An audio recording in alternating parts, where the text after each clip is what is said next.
Good afternoon, everyone. Good afternoon to you all, and thank you all for joining us for Ed Tech Tuesdays with ATEMs and friends. If you would, please mute yourself for me so that we can let everyone be able to hear what we have to say, and I will be off very quickly, you all. This is Ed Tech Tuesdays with ATEMs and friends, and today is differentiation with Ed Puzzle. Go ahead and get that done. My name is Pernell Allen. I'm the Alabama Technology and Motion Specialist located at the University of Alabama at Birmingham, UAB. Go Blazers. That's my contact information down there if you need to contact me. And also, if you're on any social media platform, you can use hashtag ATEMPD if you enjoy this PD session or any session that's given by ATEM or ATEM. Those other universities to the left are where other regional in-service centers are located, as well as the ATEM specialists. Region 5 serves the following LEAs, which is Alabama Aerospace and Aviation, Bessemer, Birmingham, Empower Community, Fairfield, I3 Academy, Jefferson County, Legacy Prep, Leeds, Magic City Acceptance Academy, Midfield, Tarrant, and Trustfield City Schools. Again, we're here today for differentiation with Ed Puzzle. And next week, when those are the two that we only have two Ed Tech Tuesdays in the month of September. The others is the second Tuesday of each month. But enhancing education with the ViewSonic interactive digital whiteboards. If you have a ViewSonic in your room and you want to use it more than just viewing and just showing video, I'm working. this will definitely be the idea session for you as well. And then we have a list of our other sessions there also.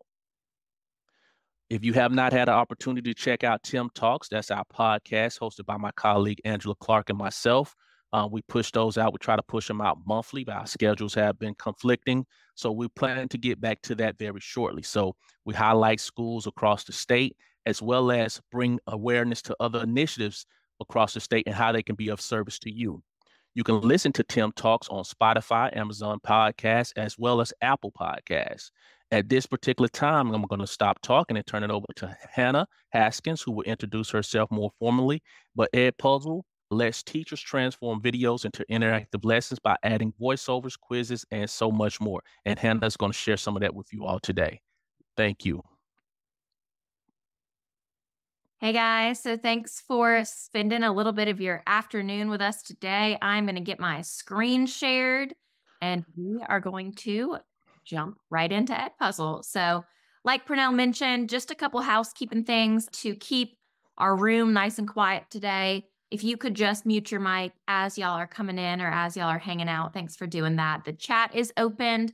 I have it opened up on my screen, so feel free to throw any questions you might have as we're going through today into the chat, or stop me and ask anything, or I'll have a little bit of time afterwards to ask some questions.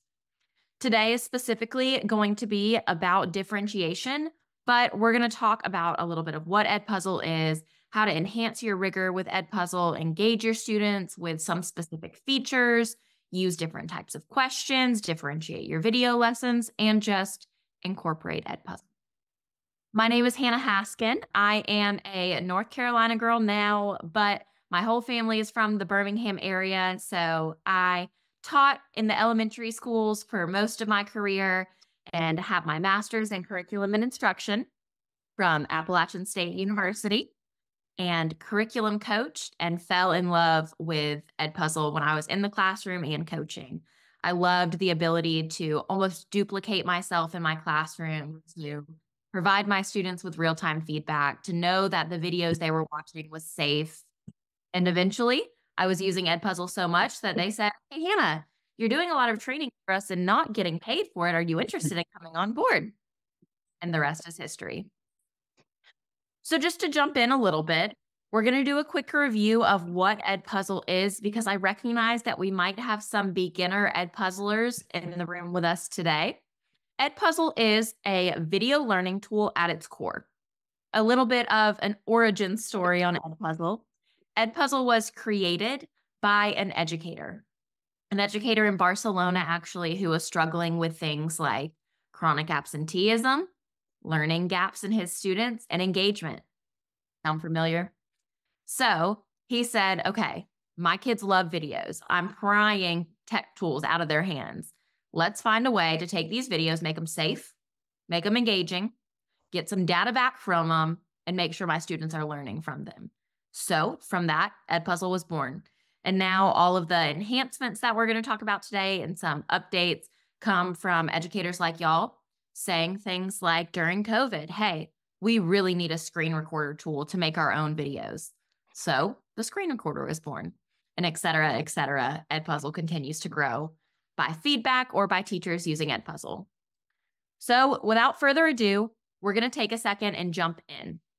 You either are here today with an Edpuzzle account that you simply need to log into, or you are here and do not have an account. So either way, go ahead and just take a second and navigate to edpuzzle.com and either create your account or just sign on in. Those steps are on the screen, but I'll walk through them with you. If you've used Edpuzzle a while ago and don't quite remember if you have an account or not, no worries. You can always click sign up. I'm a teacher, and you're going to single sign on with your school email. If you already have an account and you accidentally click sign up, Edpuzzle will just take you right into that account. Now, if you are logging in and you see this big colorful bar across the top of your Edpuzzle, either in bright blue or bright green, that says verify your account.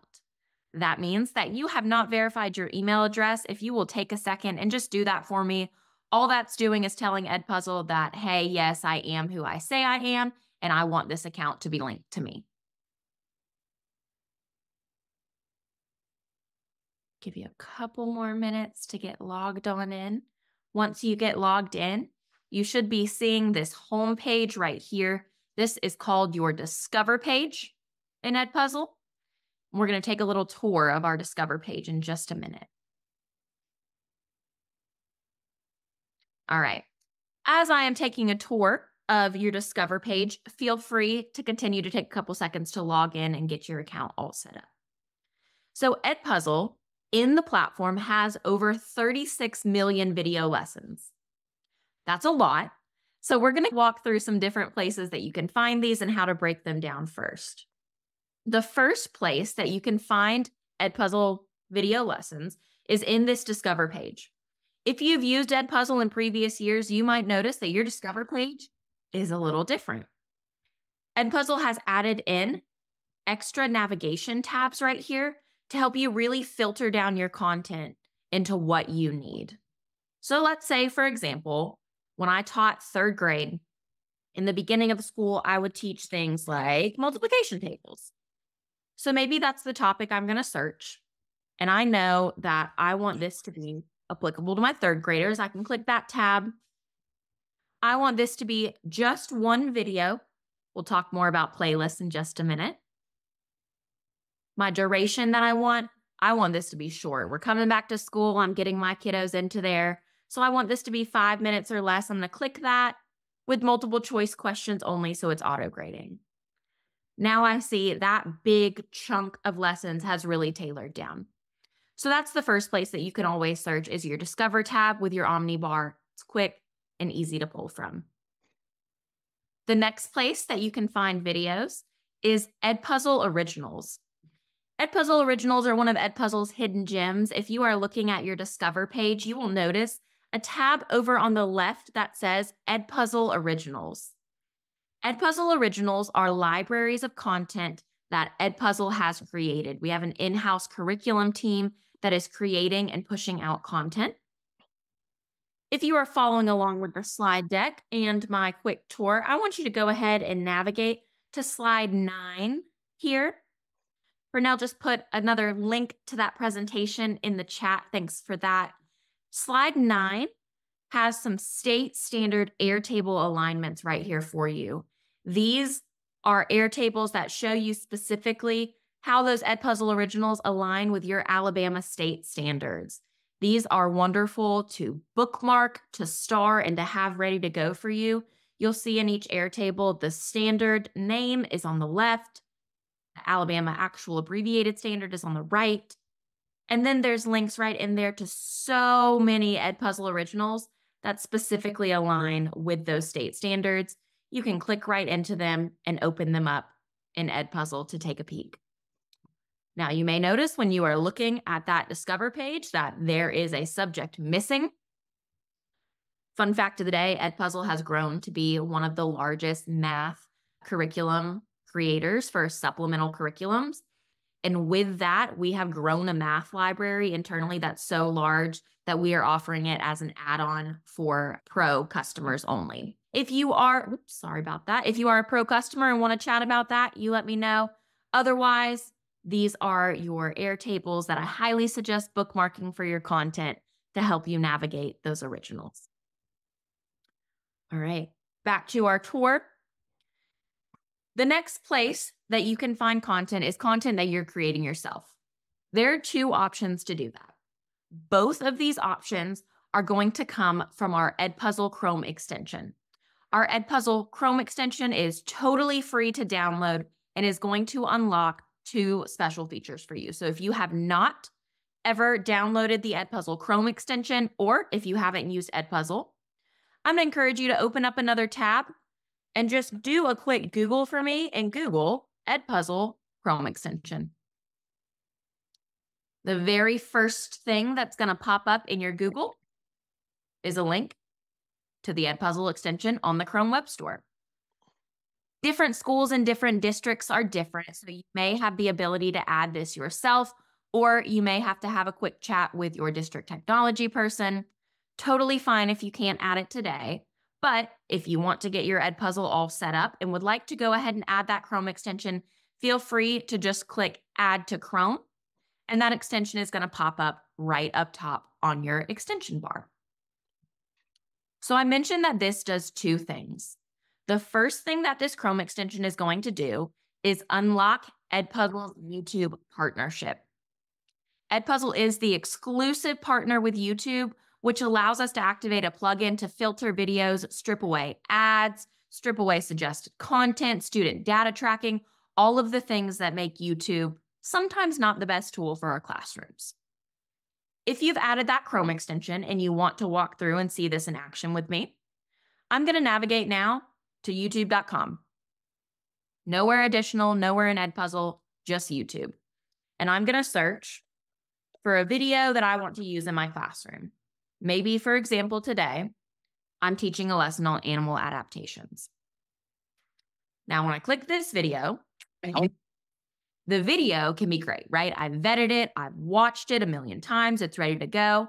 But the pieces I can't vet are the ads that might pop up, right? The YouTube shorts on the side, the comments, everything else, right? No matter how much I preview this content, those are things I can't control within YouTube, which is why YouTube has chosen to partner with Edpuzzle to let us filter that for them. If you've added that YouTube Chrome extension, you notice that there is a new gold button down at the bottom that says Edit with Edpuzzle. If you are following along with me today, go ahead and give that button a click on a YouTube video you may want to use. Once you click it, you'll notice that video is going to pull over into Edpuzzle for you. That video now has no ads, no banners, no pop-ups, no suggested videos, and no student data tracking. This video can be assigned to your students either asynchronously or synchronously through a feature that we call Live Mode, and your students can access this video lesson with no ads, no data tracking, nothing that's non-compliant. This is now a safe video lesson that blocks them from access to the dark hole that is YouTube and allows them to access just the curated content that you choose for them to access. The other piece that this Chrome extension is going to activate for you is a screen recorder. That screen recorder is accessible in Edpuzzle itself. If you've been using Edpuzzle for a while, you know that you can click Add New and record video. That's right up at the top for you. Or maybe you're putting together a slide deck for your students, much like this presentation today. You're pulling your slides, you're curating, you're ready to go. Instead of having to navigate into Edpuzzle with that Chrome extension, I can just click up at the top and record. A new feature in here, if you are recording your desktop, When you click Start Recording, you will see that there's an option now to record a whiteboard. And when you record a whiteboard, you can draw all over your screen after a countdown finishes. If you're a math teacher, this is a great way to show your students how to work out problems or just highlight things on your screen. You'll stop and that video will save right into Edpuzzle.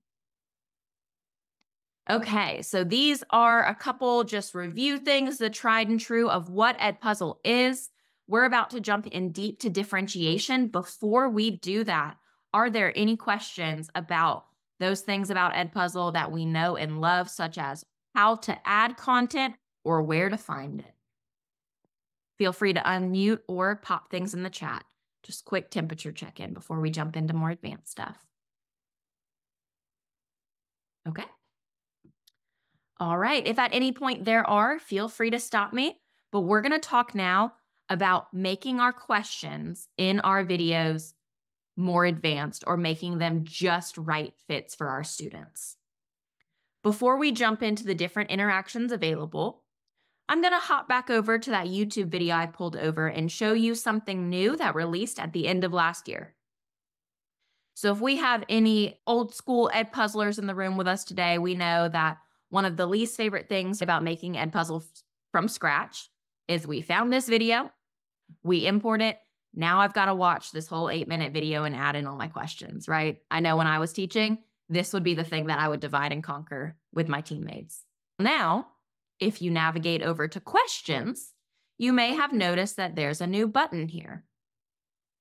Teacher Assist is a question generator that when you click Generate Questions, it can suggest questions in your video for you. This is a huge time saver.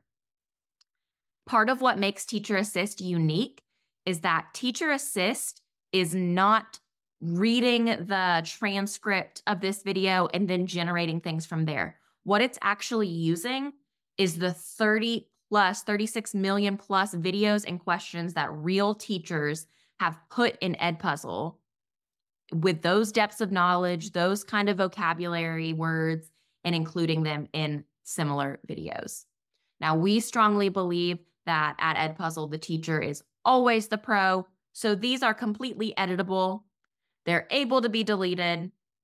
And better yet, if a video already has questions in it that you or another teacher has made, Teacher Assist is going to show as grayed out, not available, because it will never override your questions. All right, great question in the chat. Are we able to download videos that we have screen recorded with Edpuzzle? This is a feature available with a pro subscription. With a pro subscription, anything that you are screen recording can be downloaded to your device or into your drive. But with the Edpuzzle free version, if you're operating on our free plan, you are able to screen record, just not download. If you're looking for download, that's something that is behind that paywall of Edpuzzle Pro. Simple answer, yes, but with Pro. Hopefully this Teacher Assist is exciting for you, a great way to save some time and just get you started with turning those videos into lessons. I can see down at the bottom, different suggestions of other versions down here. All right, so let's jump back into our presentation if you are following along with me.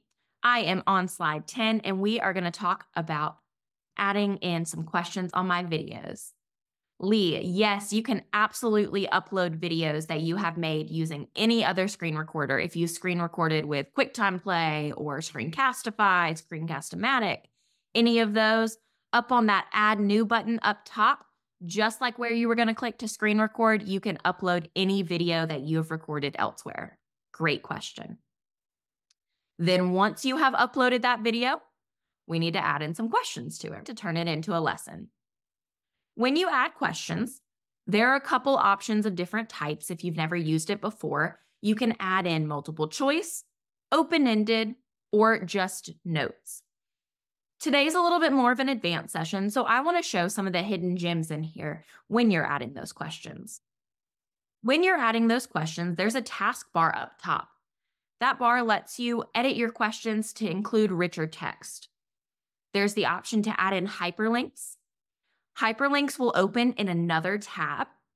My favorite reason for hyperlinks opening in another tab, if you've used Edpuzzle before, you likely know that students cannot skip forward in videos. Not even can students not skip forward. When another tab opens up, that video is going to stop. Students need to be on that screen with that video playing for them to progress forward. So when that tab opens, that video is going to pause. They're going to do whatever you tell them to in that link, such as, for example, look this vocabulary word up in the dictionary. Dictionary could be hyperlinked. They're going to do some vocabulary exploration, then come back, and students will not lose their place in that video. The next thing available to integrate is an image. Those images can also be GIFs if you want to include GIFs in your Edpuzzles. Some examples of things to include here could also be pictures of anchor charts in your classroom. So if you're a big anchor chart fan, having that physical to digital interaction is a great way to bring students and help them make connections with their knowledge. If you're a math teacher, this function tool is one of my favorites. This function tool allows you to take functions that they're seeing everywhere else and include them digitally, just how they're going to see them on assessments and things like that. But jumping in deep to differentiation as well, one of the things I really want to bring to your attention today is the feedback option. Feedback can be differentiated for every question choice with all of the rich text editors that we just talked about. So to show you how to add feedback, I'm going to navigate now back to that Edpuzzle video that we made together about animal adaptations. I'm going to come into edit here, and I want to add feedback to these questions. So I'm going to navigate to the first one. Animal. I know that this is an interaction because it's the little bubble on my timeline. And I see that Edpuzzle is asking what types of adaptations were mentioned in this video. Now, I want to give my students personal feedback depending on which answer choice they picked. I am not a biology expert, so my feedback is going to be examples. Please don't judge me on the accuracy of this content. Again, I taught 3rd grade. But for example, I could click on this first one that says physiological. I'm going to adjust some of the spelling, biochemical, and lithomatic, which I'm pretty sure is not real. But again, 3rd grade teacher. And I'm going to click on this feedback and give my students personal feedback here. I could include a picture. I could include my actual voice and tell my students, hey, you might need to rewatch this section because biomatic is not a real word. And stop that. They're going to get that personalized feedback. I could add in anchor charts in my feedback. And this is a great way to have my students not just get this content and the real-time feedback that they were right or wrong, but get truly personalized, differentiated feedback on why that answer choice was incorrect. And in real time, you are able to fix any misconceptions that they have or tell them, hey, you were so close. This answer choice was almost correct, but make sure you're paying attention to XYZ. That's available in any question, whether it's multiple choice or open-ended. But remember, on open-ended, you're going to have to go back and grade them. So you might want that feedback just to be something like, thank you so much for answering this. The correct answer should be XYZ. Whereas for multiple choice, you're able to personalize feedback on every different answer choice that students have put in. Another new feature that I want to bring to your attention, mentioning different questions and feedback here, is the option for audio questions. Now in Edpuzzle, anywhere you can type, you can also record. You might have noticed in my example that I gave you, I clicked on a little microphone in the corner and spoke to my students to tell them that biomatic is not a real word. I don't think it is. There might be a biology teacher in the room telling me, Hannah, you need to go back to high school, but I don't think it is. That little microphone is available anywhere you type in Edpuzzle. So if you are in this room today and you are an elementary school teacher, I've seen a couple of you guys introduce yourself. Maybe you have emerging readers in the room. And one of the things that has always held you back from using some of Edpuzzle's features is that they are not ready to type in answers or aren't ready to read the more advanced questions in here. Now, whether they're emerging readers or you're differentiating for students who need supports, record those questions for them. Anything that is typed out can be read to them. You can record the questions, you can record the answer choices, or even the feedback. So that's going to read to them. Again, this is a wonderful accommodation for students who do have IEPs or 504s needing those accommodations. This is wonderful for your emerging readers or your students who aren't native speakers of the language. If you have friends or you in this room today teach a foreign language, this is one of my foreign language teachers' favorite examples or features.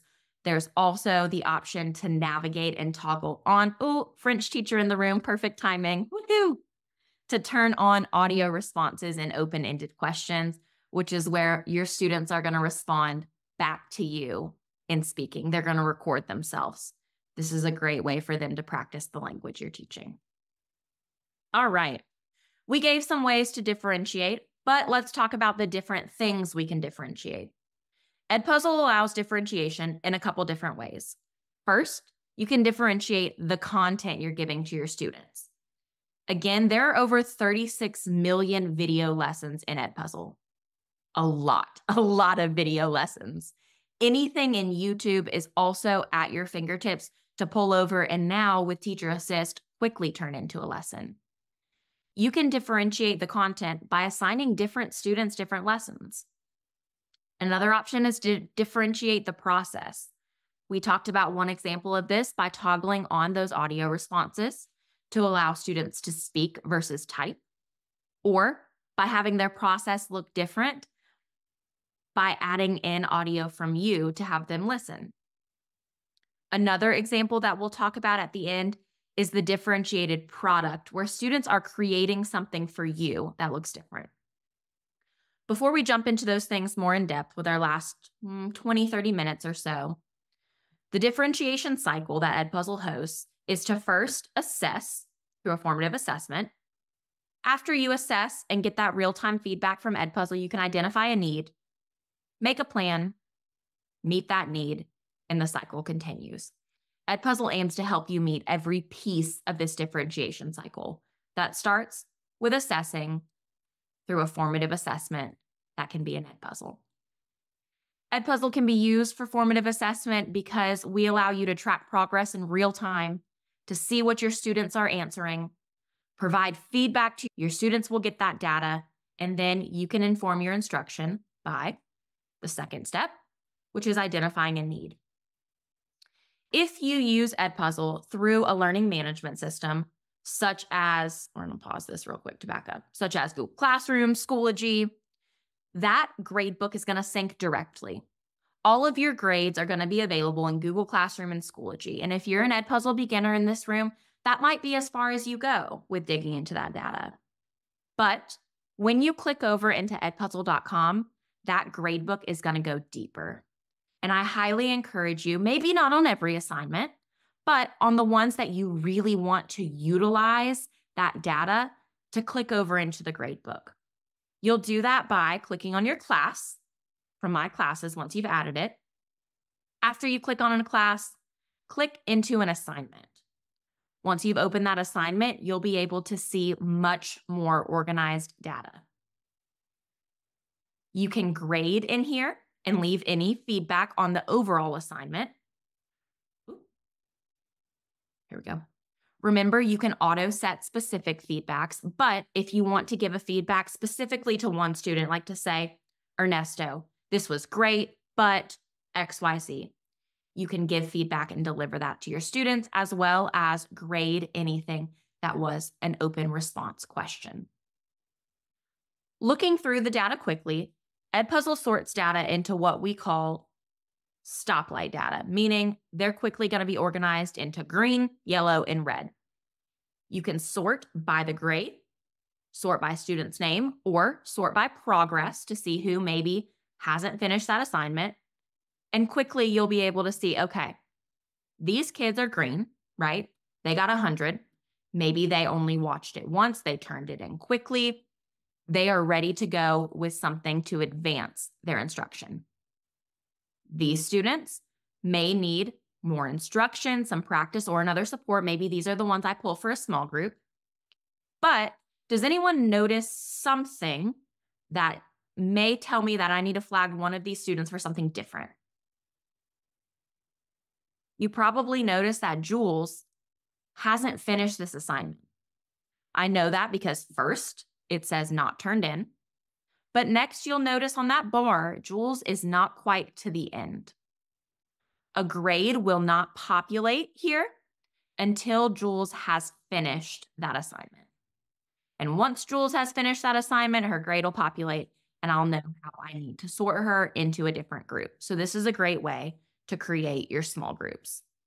So again, I can sort by students. I can also sort by questions. Sorting by questions allows me to plan small groups in a whole different way. Instead of pulling groups based on specific students' overall performance, I can really navigate down to specific content. When I was in the classroom, this would be a whole day of small groups for me. I would set up station rotation in my room. I would click on questions on an Edpuzzle formative assessment that I had given to my students as a pretest. I could click on each question and see, okay, I could Harper real quick and explain to her why ribosomes is not the correct answer. Then I need to pull these other groups and talk to them about this question. That may be a 3-minute small group. Send them back. They're going to rotate to the next station. When I did this and was able to interject immediately, fill in misconceptions, and give some reteaching, I found that very quickly my students were able to understand this quicker and in more in depth. Now, if I need to look at a specific student instead of a specific question, Edpuzzle also gives you the option to dive a little bit deeper into student data. Every single one of your students' names is a hyperlink on your gradebook within Edpuzzle, where you can see exactly what they answered for each question. You can also see up at the top how many times they watched it, how long they spent. And you'll notice that this bar right here shows you how many times the students watched every section of this video. So Agatha is one of my yellow kids, right? She got a 67 on this video. I would like her to have performed better. I'm about to pull her for a small group, but I noticed something when I look at her data. Does anyone see what might catch my attention? I noticed that Agatha only took 1 minute to complete this video. Up in the example, time spent is 1 minute. So Agatha might not have put in her full effort into this. Instead of, maybe I know her because I have a relationship with my students, right? I have that deeper relationship. Yep, time spent, awesome. Instead of pulling Agatha and going back over this, I might give her another try first. I also noticed that Agatha didn't rewatch any sections versus if she had spent 6 minutes on this 1 minute video and maybe she rewatched this section 5 times. Okay, I know that Agatha tried super hard and I need to pull her and go over this. All of this is a part of identifying a need, but now I get to make a plan. Now, Edpuzzle is so customizable that really the plan options are limitless. It's what you do with this tool in your classroom. I used Edpuzzle in station rotation, and this is an example of what it could look like. Maybe you do a whole class lesson before, then you have different stations where your students are doing things like a virtual field trip, like listening to an interview with a paleontologist, things that they can't access otherwise. One of my favorite really simple ways to use Edpuzzle was interactive notebooking, because anytime I tried to do that up at the front of my classroom, I would have 2 students who wrote super fast, 2 who needed me to repeat it, and then a handful that were still gluing that page in their notebook, right? Our kids operate on different paces, and Edpuzzle lets you even differentiate that, and they control the pace. So I would record myself going over that note page, showing them what to fill in, where to cut, where to glue. And then instead of me spending 30 minutes going through this with my whole group, they control that pace. I'm even differentiating what I'm or how I'm teaching a content to them. And they're then able to have their physical notebook in front of them and talk about a blended classroom with technology. They're watching it, they're listening, they're responding on their computers, iPads, their devices, but they're physically applying that knowledge. I have other examples in here, such as using a live mode. If you have never used a live mode, this is one of the features of Edpuzzle that I highly encourage you to dive into. Live mode looks just like this. It's where I, as the teacher, control the pace of that Edpuzzle video up at the front of my classroom, and my students are able to respond as a whole group together. Live mode can be used in so many different ways. It can be used for things like virtual field trips, for things like quizzes for your students. But my favorite thing about it is you have students sitting in your classroom that are never going to raise their hand when you're doing whole group instruction. They're not comfortable with that, but that doesn't mean it's fair for us to never hear from those students. What live mode does is lets every student reply. Their names are not going to pop up on your screen that says, Sally got every question wrong, but their data is. And you can see, ooh, 15% of my class got this one question right. We need to rewatch this, just like they would do asynchronously and go back through it together. And then their names and their data is going to be available on that flip side in that great book that we just dove into together. Here's some ideas of live mode. It's my personal favorite Edpuzzle feature. But again, similar to the Edpuzzle interactions that we just talked about, it is what you make it and is totally customized, like everything is. The last feature that I specifically want to highlight for you today is student projects. I mentioned that that a differentiation step can also be the product that your students are delivering back to you. We call that product student projects. Student projects are added up at the top of Edpuzzle. The directions are on this slide if you want to look at slide 39, but I feel like it's much easier to show you it in the platform, and it's probably going to stick in your brain a little bit better. If you would like to add a student project or want to try this with your kids, up at the top, there's an Add New button on Edpuzzle. When you click it, Create Student Project is an example, or is an option. You'll create the subject, the goal, instructions for your students, and allow them to either upload a video or find a YouTube video. When I say find YouTube video, this is always scary to teachers, right? They say, whoa, you said YouTube safe. I am not putting my middle schoolers on YouTube to try to find videos about division because they're going to come back with who knows what. When I say find YouTube video, what that gives your students access to is YouTube for Education locked through Edpuzzle. So if you want to see what that might look like for your student side on Edpuzzle, we've added this little button up top that says YouTube. This is what YouTube is going to look like for your students. They're going to be in the Edpuzzle platform looking through search terms or a YouTube link. So say, for example, they might look up division. They're going to see this. No ads, no banners, no suggested videos, no ways to chat with strangers on the internet. They're going to see it filtered through Edpuzzle. My favorite way that I've ever seen student projects applied, and this teacher, she was a Louisiana teacher, and I use her for an example every time, but she taught math, and she gave at the end of the year all of her students their lowest performing standard, the standard they struggled with the most, and said, make me an Edpuzzle project on this. What those students ended up doing was having to, in the directions, find 3 videos, add in 3 questions. But what that looked like on their creation side is they ended up watching 5 to 10 videos to find those 3 that they want. They had to trim it down. They had to create the questions and the answer choices. They used all of Edpuzzle's interaction tools and editing tools to make this a really rich project and assignment that they then delivered back to their teacher. So Heather, to answer your question, what does it look like in the classroom? So that's up to you. There are closed captions available in some of the videos. However, not all of them are going to have closed captions. I definitely encourage earbuds, or if you're in a school where your students don't all have earbuds, lots of times this fits into that station rotation model.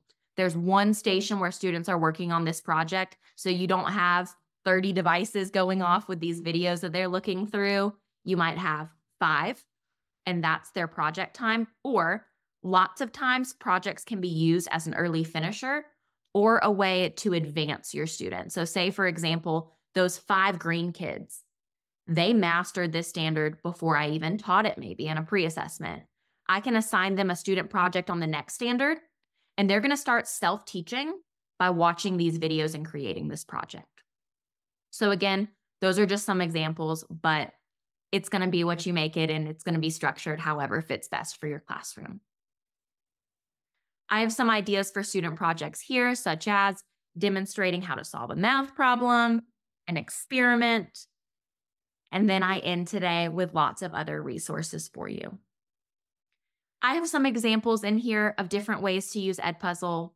This slide deck has lots of things for you to dive into if you're interested, such as an email for our support team, different features, links to Edpuzzle originals, our YouTube playlist, and then down at the bottom, an appendix with specific examples for every different subjects and ways that you can use Edpuzzle, as well as Padlets with so many different ideas. There are many ideas also in this room, as I know what you do with Edpuzzle is what you make of it and how you apply it to your classroom. Whether you are a beginner that just needs a way to deliver safe and engaging video lessons to your students, Edpuzzle is here for you. Or if you are ready to flip and gamify your classroom, Edpuzzle can be used for that too. Hopefully today you learned some new things, or if you are brand new to this platform, thank you so much, Tammy, for hanging in with us to talk through more advanced things and differentiation too. But I hope you have something today that you learned that you are ready to take back to your classroom. This is all I have for you today, so I promise that I have time for questions at the end. If anyone has specific questions, let me know, and I'm happy to talk through it with you now.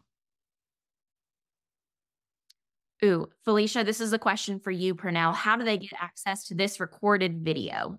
I will send it to everyone who has registered at the end. So yes, that will be sent out to you all along with the link to the presentation itself. Perfect. Thank you. Thank you, everyone, for dedicating some of your afternoon time to spend with me. I hope your summer's wrapping up great and you had a great Labor Day weekend. Yes. Thanks again, Hannah. Awesome job. Thank you.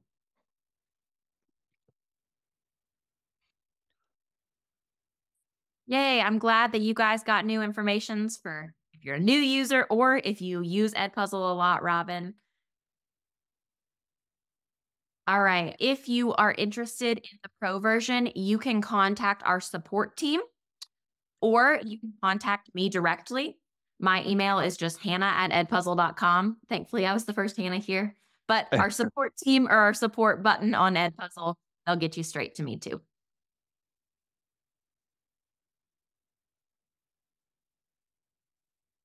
Yay, I'm glad we learned about some new features too. Yay. Yes.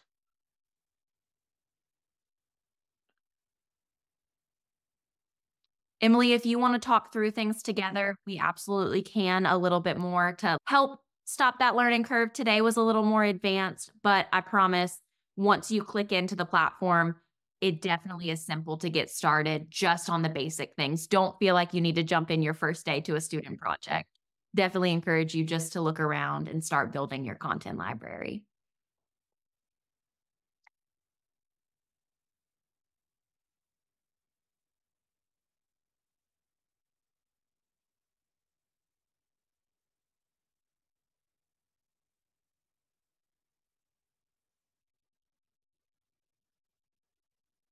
So Teresa, that Edpuzzle extension lets you unlock first that YouTube plugin so you can filter out all of the not so compliant things from YouTube and turn those into videos. It's going to add that YouTube button, and it's also going to let you access the screen recorder.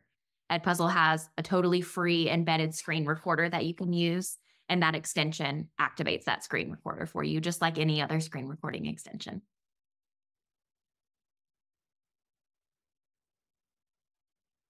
Great questions. If anyone has any more, just let me know. Yep, you got it. Hannah@edpuzzle.com.